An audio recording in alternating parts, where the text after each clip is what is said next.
Welcome to post match review. This is your host Isma Aslam और हम बात करेंगे थर्ड टी20 इंटरनेशनल की, जो कि खेला गया पाकिस्तान वर्सेस इंग्लैंड, जिसमें पाकिस्तान को 63 रन्स से जो है वो शिकस्त का सामना करना पड़ा। और सबसे पहले तो मैं आपका इंट्रोडक्शन कराना चाहूँगी अहमद नजीब सती से, जो शो में हमारा साथ देंगे। Ahmed, thank you so much हमें ज्वाइन करने के लिए। सबसे पहले जो मैं सवाल आपसे पूछना चाहूँगी रिगार्डिंग द लास्ट गेम, वो ये है कि इंग्लैंड की जो अप्रोच थी मैच में, और अगर हम ये कहें कि पहली इनिंग में ही हम मैच हार गए थे तो गलत नहीं होगा, क्योंकि रोज़ तो ज़ाहिर है हम 200 चेस कर नहीं सकते और कल तो 221 था, 222 हमें बनाना था। 3 चेंजेस किए गए थे इंग्लैंड की साइड में। एलेक्स हेल्स नहीं खेल रहे थे, उनकी जगह बिल जैक्स ने डेब्यू किया था। डेविड विली नहीं थे, उनकी जगह टोपले आए थे। और ल्यूक वुड की जगह मार्क वुड जो थे वो इंजरी से सही होके वापस आए थे। लेकिन कल जिस तरह की परफॉर्मेंस मार्क वुड ने दी है, जिस तरह की पेस उन्होंने दिखाई है, उसको देख के बिल्कुल नहीं लगा। और इकोनॉमी भी उनकी 6 रही है कल के मैच में, तो वो लगा नहीं कि वो इंजरी से बाहर आए हैं। तो क्या ऐसी चीज़ है आपको लगता है जो इंग्लिश टीम को इतना बेहतर बनाती है? क्या सबसे पहले वो एक बात जो कल बड़ी रिवॉल्व कर रही थी कि इंग्लैंड बड़े लड़के ले आए, तो उन्होंने अपनी बेसिकली जो 2 प्रीमियर फास्ट बॉलर थे उनको टीम का हिस्सा बनाया, जिसमें एक रीस टॉपले हैं और मार्क वुड हैं। दोनों के आने से फर्क पड़ा कि उस तरह से हमारे बैट्समैन जो है कैपिटलाइज नहीं कर सके। लेकिन उनकी पहले बैटिंग पे बात कर लें, अगर इंग्लैंड ने चूंकि पहले बैटिंग की थी, तो इनका जो फ्रेम ऑफ वर्क है ना, वो इनका इस तरह से है कि इन्होंने अटैकिंग क्रिकेट ही खेलनी है। प्लेयर कोई भी आए, जैसे कल विल जैक्स है एलेक्स हेल की जगह, तो उन्होंने भी उसी स्टाइल से क्रिकेट खेली। ये नहीं होंगे कोई और आएगा, तरीकाकार नहीं बदलेगा। प्लेयर बदल सकते हैं, तरीकाकार उनका वही रहेगा। देखिए पहली विकेट फिल सॉल्ट जो है वो जल्दी आउट हो गया स्टैन की बॉल पे, लेकिन उनका जो उन्होंने बिल्कुल पैनिक नहीं किया, कोई प्रेशर नहीं। नए बैट्समैन आए, आते साथ ही उन्होंने अपने शॉट्स खेलना शुरू किए। दूसरी विकेट गिरी, कोई ब्रेक नहीं, कोई पैडल जो है वो जो है ना एक्सीलेटर पे ही रखा उन्होंने। तो मेरा ये ख्याल है कि ये ही स्ट्रेंथ है इंग्लैंड की। एक तो उनके पास वो प्लेयर है जो कि बहुत आउटस्टैंडिंग है व्हाइट बॉल फॉर्मेट में, चाहे वो खास तौर पे बैटिंग में ना सिर्फ वो एक रवायती बड़े शॉट्स खेलने जानते हैं, बल्कि गैर रवायती पैडल स्वीप, रिवर्स स्वीप, हर तरह का आपको शॉट उनको देखने को मिलता है। यही वजह है कि इंग्लैंड पोस्ट 2015 वर्ल्ड कप के बाद से एक व्हाइट बॉल की जाइंट टीम बन गई है। अच्छा, अगला सवाल मैं आपसे ये जानना चाहूँगी। नवाज़ को हमने देखा कि उन्होंने सेकंड लास्ट मैच में भी नंबर 2 सेकंड ओवर उन्होंने किया था, और कल के मैच में भी उन्होंने सेकंड ओवर किया था। व्हाट डू यू थिंक कि ऐसा क्या हुआ है कि हमें स्पिनर्स से जो है वो ओपन कराना पड़ा? हमने देखा एशिया कप में हमारे पेसर्स ने बड़ी ज़बरदस्त बॉलिंग की, हमें अर्ली विकेट्स दिलाई, लेकिन अभी हम पेसर्स के साथ नहीं जा रहे हैं। इवन दो वी नो कि इंग्लैंड जो है वो ऐसी टीम नहीं है जो स्पिन के अगेंस्ट जो है वो स्ट्रगल करती है। वो स्पिनर्स को बहुत अच्छा खेलते हैं, और इसका सबूत जो है वो हमने देखा भी कल कि काफ़ी रन हुए हैं हमारे स्पिनर्स को। तो व्हाट डू यू थिंक कि ये डिफरेंट अप्रोच कहाँ से आ गई है कि हमें अब जो है वो स्पिनर्स के साथ जाना है? अच्छा, कभी कभी हमें पाकिस्तान की कप्तानी ना बड़ी स्टैटिक सी लगती है, कि जैसे प्री डिटरमिनेंट होती है कि यार इससे मैं ये वाला ओवर कराऊंगा, इससे मैं ये वाला ओवर कराऊंगा। ये वो पुरानी नॉन एशियन साइड्स नहीं रही आपके, जो बिल्कुल ही वीक होती है खासतौर पर इंग्लैंड के स्पिनर के खिलाफ। अब इनके प्लेयर दुनिया भर में लीग खेलते हैं, आईपीएल खेलते हैं, पाकिस्तान में आके पीएसएल खेलते हैं, तो इनको स्पिनर्स का बहुत अच्छा आइडिया है। स्पेशली जो है वो अब जिस तरह की ये विकेट है जहां ना को खास स्पिन था, तो कोई मसला ही नहीं है। और फिर आपके फास्ट बॉलर्स एशिया कप में इतनी आउटस्टैंडिंग बॉलिंग करके आ रहे हैं, स्पेशली नए गेंद के साथ। तो फिर आपने इससे पिछले मैच में देखा कि स्पिनर नवाज से आपने शुरू में स्टार्ट किया तो उसको रन बने, फिर आप उसी फॉर्मूला पे गए। फास्ट बॉलर्स को आपने प्रायोरिटी नहीं दी। देखिए नए बॉल का क्या मकसद होता है, नया बॉल का ये मकसद होता है कि फास्ट बॉलर नए बॉल को मूव कराएगा और उससे विकेट लेगा। आप वो अपना चांस ही मार रहे हैं। आप एक स्पिनर को ओवर दे रहे हैं, भले उन्होंने एक ओवर किया, लेकिन आपने उस ओवर में 11 रन दे दिए नवाज ने। उससे नवाज का कॉन्फिडेंस भी हिला होगा और उनको भी एक कॉन्फिडेंस मिला होगा उनकी बैटिंग साइड को। तो बड़ी सिंपल सी स्ट्रैटेजी होनी चाहिए। Haris, I don't know Babar Azam Haris Rauf को नया गेंद क्यों नहीं देते। जब जब पाकिस्तान ने हारिस रऊफ को नया गेंद दिया, जब कभी इवन पीएसएल में मौका मिला, अच्छी बॉलिंग की, नेशनल टी20 में खुरम मंजूर को उन्होंने एक शानदार स्पेल किया था नए गेंद के साथ। फिर आप ऑस्ट्रेलिया के खिलाफ वनडे मैचेस में इस साल के आगाज में उन्होंने बेहतरीन नए बॉल के साथ बॉलिंग की थी। एशिया कप में जब उनको नया गेंद मिला, उन्होंने बेहतरीन अभी आपको बॉलिंग करके दिखाई है। तो पीछे क्या रह जाता है कि आप हारिस रऊफ को नया गेंद नहीं देते? अभी नसीम भी प्लेइंग 11 में नहीं है। तो मेरी समझ से ये चीज बाहर है, और मेरा ख्याल है कि हारिस रऊफ को ट्रस्ट करना चाहिए। वो एक ऐसा फास्ट बॉलर है शाहीन की तरह, जो बहुत हाई पेस पे आगे से आउट स्विंग मिलता है उसको राइट हैंड बैट्समैन को, और वो काफी डेंजरस हो सकता है। अहमद, आप बेन डकेट की बात कर रहे थे कि जब स्पिनर्स उनको बॉल कर रहे थे तो उनका स्ट्राइक रेट बहुत ज़्यादा था, फिर जब पेसर्स आए तो वो कम हो गए। उसके साथ साथ मैं हैरी ब्रूक की बात करना चाहूँगी कि क्या शानदार उन्होंने खेला, 81 रन स्कोर किया उन्होंने। और ना सिर्फ इस मैच में, बल्कि हम अगर सेकंड T20 इंटरनेशनल की बात करें तो उसमें भी उन्होंने बड़ा ज़बरदस्त खेला था। मोइन अली के साथ उनकी बड़ी ज़बरदस्त पार्टनरशिप हुई थी। तो व्हाट डू यू थिंक कि वो बहुत अच्छा, बहुत एक्स्ट्रा ऑर्डिनरी खेल रहे हैं, या फिर हमारे बॉलर्स की तरफ से और हमारी फील्ड में कुछ कमियां रह रही हैं? अच्छा, एक बात तो ये कि सबसे पहले तारीफ से स्टार्ट करते हैं हैरी ब्रूक की। आउटस्टैंडिंग नॉक, मतलब आउटस्टैंडिंग में इसलिए उनको कह रहा हूं कि उन्होंने विकेट के हर तरफ शॉट खेला। उन्होंने एक्स्ट्रा ऑर्डिनरी इनिंग्स खेली है, लेकिन जब एक एक्स्ट्रा ऑर्डिनरी इनिंग्स बंदा खेल रहा हो तो आपको फील्डिंग में या बॉलिंग में फिर एक्स्ट्रा ऑर्डिनरी करना पड़ता है इस तरह के बैट्समैन को रोकने के लिए, यानी आपको बहुत हायर लेवल के ऊपर जाकर क्रिकेट खेलनी पड़ती है। अब गलती हम क्या कर रहे थे, हैरी ब्रूक को कुछ बाउंसर ट्राई किए, ठीक है। बाउंसर, हमारे बॉलर्स को शॉर्ट पिच और बाउंसर में फर्क नजर नहीं आ पा रहा। ये एशिया कप में भी हमारे साथ इशू रहा। देखिए, जो आपके जो फेस होता है उससे नीचे का बॉल वो शॉर्ट पिच होता है, और जो आपकी नोज आए या फोरहेड वाली जो हाइट पर आता है उसको प्रॉपर बाउंसर कहते हैं।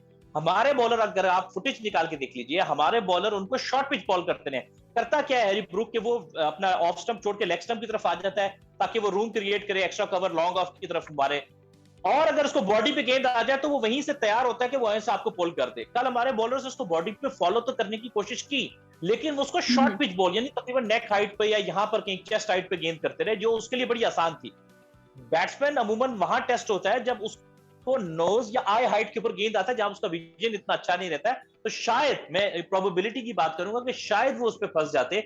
सो ये एक ऐसी लेंथ थी। फिर दूसरा ये है कि कोई आउट ऑफ शॉट्स थे, कप्तान भी और हमारे बॉलर भी, कि अगर एक बैट्समैन विकेट के दोनों तरफ आपको मार रहा है या हर तरफ स्ट्रोक खेल रहा है, तो अब आपके पास क्या प्लान है, किस तरह आप रोकेंगे आप। अब एक बड़ी कॉमन सेंस की बात है कि बैट्समैन अगर विकेट छोड़ रहा है तो आउटसाइड ऑफ स्टंप आप उसको यॉर्कर करना शुरू कर दें। तो मुतबादिल जो प्लान बी प्लान सी के ऑप्शंस इतने अच्छे दिखाई नहीं दिए हैं, लेकिन ये सब कुछ कहने के बावजूद हैरी ब्रूक का जो नॉक था, मैं कहता हूं आउटस्टैंडिंग नॉक। कल जैसे हमें पता ही है कि 221 रन्स हमने अलाउ किया इंग्लैंड की टीम को बनाने के लिए, और फिर जब हमारे बैटर्स आए बारी लेने के लिए तो हमारे ओपनर्स जो थे वो जल्दी आउट हो गए थे।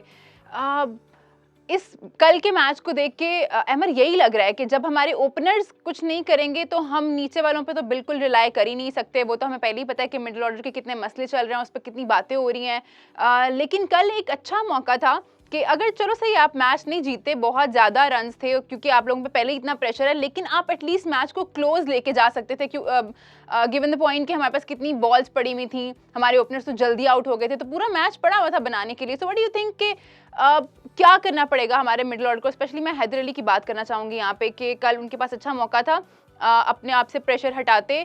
जो लोग उनके बारे में बात कर रहे हैं कि वो अच्छा नहीं कर पा रहे, तो कल एक अच्छा मौका था उनके पास कि वो दिखाएं अपनी स्किल्स को।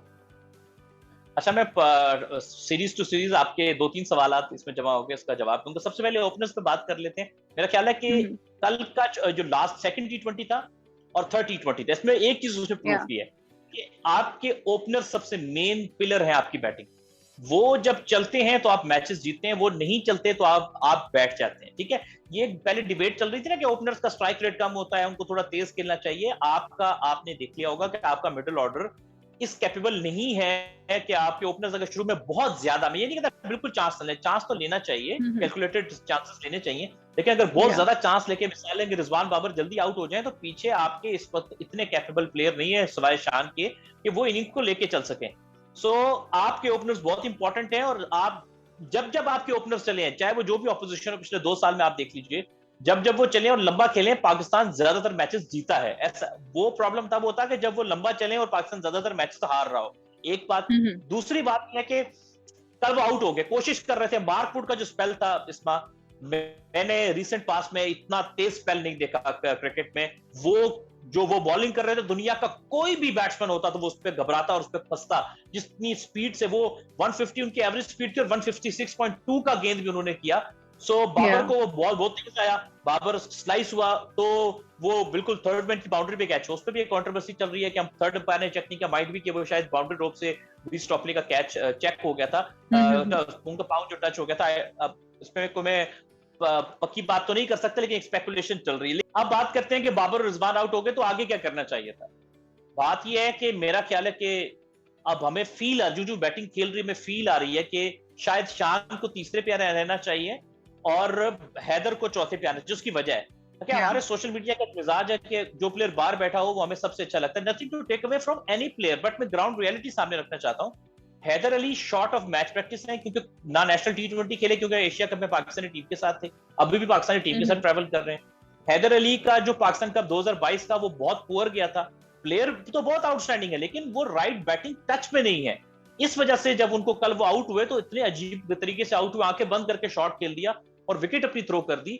इसका मतलब है कि वो शॉर्ट ऑफ कॉन्फिडेंस भी है और शॉर्ट ऑफ मैच प्रैक्टिस भी ऐसा महसूस होता है। तो उनको थोड़ा सा साथ लेकर कैरी करना पड़ेगा। प्लेयर बहुत अच्छे हैं, लेकिन उनको साथ लेकर चलना पड़ेगा हैदर अली को।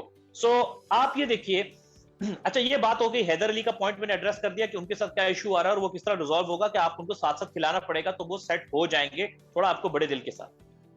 तीसरे पॉइंट पे बात करते हैं, बाकी का मिडल ऑर्डर। देखिए मैं हमेशा से बात करता हूं कि खुशदिल शाह या बाकी जो लोग हैं ये सब डोमेस्टिक के परफॉर्मर्स हैं, लेकिन आपने आंखें बंद करके कभी भी डोमेस्टिक के परफॉर्मेंस पे बिलीव नहीं करना, क्योंकि आपके डोमेस्टिक का स्टैंडर्ड अनफॉर्चुनेटली उस लेवल पर नहीं है कि जिस लेवल पे इंग्लैंड की व्हाइट बॉल क्रिकेट होती है, जो उनका वहां पर होता है, या किसी और ऑस्ट्रेलिया की बात करेंगे कहीं और की। इसलिए आपके जो डोमेस्टिक के परफॉर्मर होते हैं उसमें बहुत सारे मसाइल होते हैं। खुशदिल शाह के बहुत सारे इश्यूज हैं, स्पिनर पे, अच्छा स्पिनर आज उनको इशू होता है, अच्छा शॉर्ट बॉल पे उनको प्रॉब्लम होता है। ये वो प्लेयर है जिनके बड़े महदूद जगह है जहां से ये हिटिंग करते हैं। या तो इनको बहुत इंप्रूव करना पड़ेगा, या तो फिर इनकी जगह किसी और को प्लेयर को कोई आ जाएगा।